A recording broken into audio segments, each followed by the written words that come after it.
শুভ সকাল এমকে বরাক বয়স পরিবার। আজ হলো বুধবার 13 মে 2026 ইংরেজি, 30 বৈশাখ 1433 বঙ্গাব্দ। আজকে সকালের বিশেষ খবরগুলো। নিট 2026 নিয়ে দেশ জুড়ে বিতর্কের মাঝে কেন্দ্রকে নিশানা করে তীব্র প্রতিক্রিয়া দিলেন রাহুল গান্ধী। শিক্ষা ব্যবস্থায় স্বচ্ছতার দাবি আরো জোরালো। জনস্বার্থে তামিলনাড়ুতে বড় সিদ্ধান্ত, 500 মিটারের মধ্যে থাকা 717টি মদের দোকান বন্ধের নির্দেশ দিলেন মুখ্যমন্ত্রী বিজয়। সুনাই কচুদরমে ভয়াবহ সড়ক দুর্ঘটনা, বাস ও বাইকের মুখোমুখি সংঘর্ষে গুরুতর আহত যুবক, শিলচর মেডিকেলে চিকিৎসাধীন। দ্বিতীয়বার অসমের মুখ্যমন্ত্রী হিসেবে শপথ নিলেন ডক্টর হিমন্ত বিশ্ব শর্মা। এনডিএ 3.0 সরকার নিয়ে উন্নত অসম গড়ার বার্তা দিলেন মুখ্যমন্ত্রী। তামিলনাড়ুর রাজনীতিতে নতুন চমক, মুখ্যমন্ত্রী হওয়ার পর এম কে স্টালিনের বাড়িতে গিয়ে সাক্ষাৎ করলেন বিজয়। রাজনৈতিক মহলে শুরু জোর আলোচনা।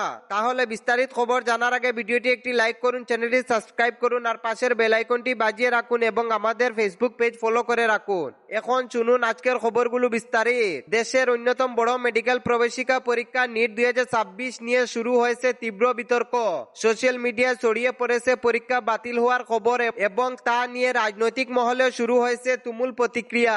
এই পরিস্থিতির মধ্যে কংগ্রেস নেতা ও লোকসভার বিরোধী দল নেতা রাহুল গান্ধী নিজের সোশ্যাল মিডিয়া পোস্টে কেন্দ্র সরকারের তীব্র সমালোচনা করেন। তিনি দাবি করেন লাখ লাখ ছাত্রছাত্রীরা ভবিষ্যৎ নিয়ে খেলা হচ্ছে এবং বারবার পরীক্ষার অনিয়ম, পেপার লিক ও দুর্নীতির অভিযোগ সামনে আসছে।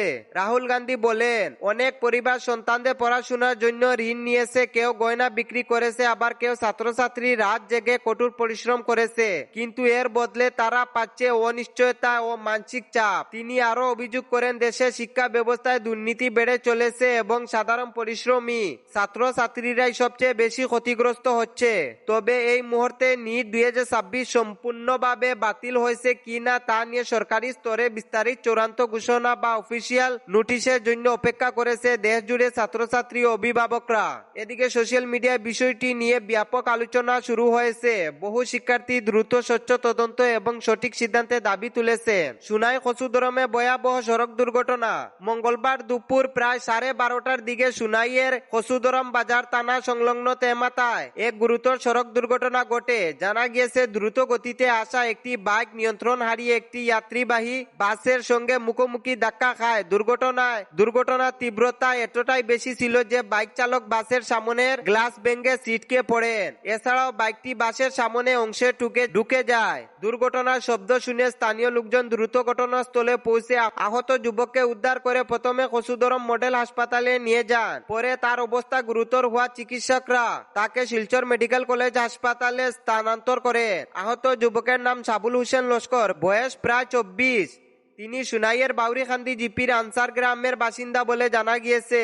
স্থানীয় সূত্র খবর, আহত যুবকের অবস্থা আশঙ্কাজনক। তামিলনাড়ুতে মুখ্যমন্ত্রী বিজয়ের বড় সিদ্ধান্ত, জনস্বার্থের কথা মাথায় রেখে বড় পদক্ষেপ নিল তামিলনাড়ু সরকার। মুখ্যমন্ত্রী সি জোসেফ বিজয় নির্দেশ দিয়েছেন মন্দির, মসজিদ, গির্জা, শিক্ষা প্রতিষ্ঠান এবং বাসস্ট্যান্ডের 500 মিটারের মধ্যে থাকা 717টি মদের দোকান আগামী 2 সপ্তাহের মধ্যে বন্ধ করে দিতে হবে।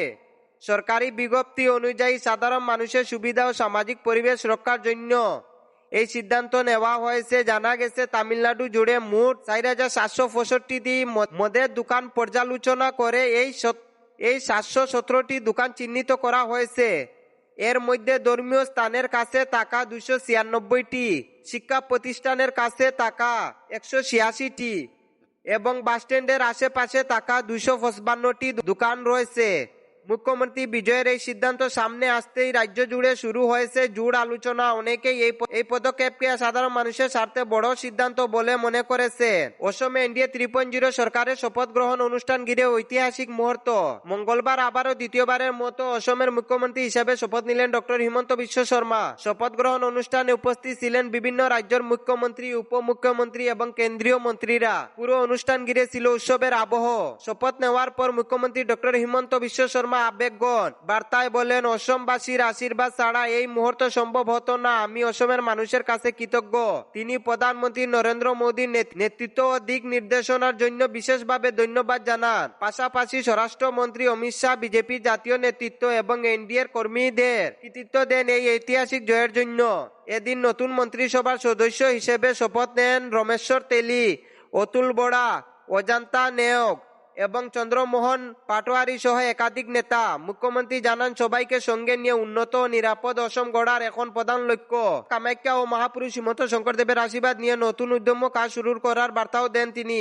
রাজনৈতিক মহলে মতে এনডিএ 3.0 সরকারের এই নতুন অধ্যায় অসমের উন্নয়ন, শান্তি ও কর্মসংস্থানের দিকে আরো বড় পদক্ষেপ হতে চলেছে। তামিলনাড়ুর রাজনীতিতে বড় চমক। মুখ্যমন্ত্রী হওয়ার পর প্রথমবার ডিএমকে প্রধান ও প্রাক্তন মুখ্যমন্ত্রী এমকে স্টালিনের বাড়িতে গেলেন টিবিকে প্রধান ও বর্তমান মুখ্যমন্ত্রী জোসেফ বিজয়। চেন্নাইয়ের আলওয়ারপেট এলাকায় স্টালিনের বাসভবনে পৌঁছাতে উষ্ণ অভ্যর্থনা জানানো হয় বিজয়কে। শুধু তাই নয়, এমকে স্টালিন ও উদয়নিধি স্টালিন দুজনেই বিজয়কে আলিঙ্গন করে স্বাগত জানান। তামিল ভাষায় প্রকাশিত তথ্য অনুযায়ী মুখ্যমন্ত্রী হিসেবে দায়িত্ব নেওয়ার পর বিজয় নিজে গিয়ে স্টালিনকে সম্মান জানান, পুষ্পস্তবক ও শাল উপহার দেন, আশীর্বাদ ও শুভেচ্ছা নেন। অন্যদিকে স্টালিন ও বিজয়ের এই রাজনৈতিক সৌজন্যকে স্বাগত জানিয়ে উনাকে শুভেচ্ছা কিছু পরামর্শ দিয়েছেন। রাজনৈতিক মহলে এখন একটাই প্রশ্ন, তাহলে কি তামিলনাড়ুর রাজনীতিতে শুরু হতে চলেছে নতুন সমীকরণ? টিবিকে ও ডিএমকে এর এই সৌজন্য সাক্ষাৎ কি শুধুই ভদ্রতা, নাকি এর পিছনে রয়েছে বড় কোনো রাজনৈতিক বার্তা? বর্তমানে এই ছবি ও সাক্ষাৎ নিয়েই সরগরম তামিলনাড়ুর রাজনীতি। সোশ্যাল মিডিয়াতে ভাইরাল হয়েছে বিজয় স্টালিনের এই ঐতিহাসিক সাক্ষাৎ। আজকের বিশেষ খবরগুলো এখানেই শেষ। ভিডিওটি একটি লাইক করে দিবেন এবং শেয়ার করে দিবেন। ধন্যবাদ।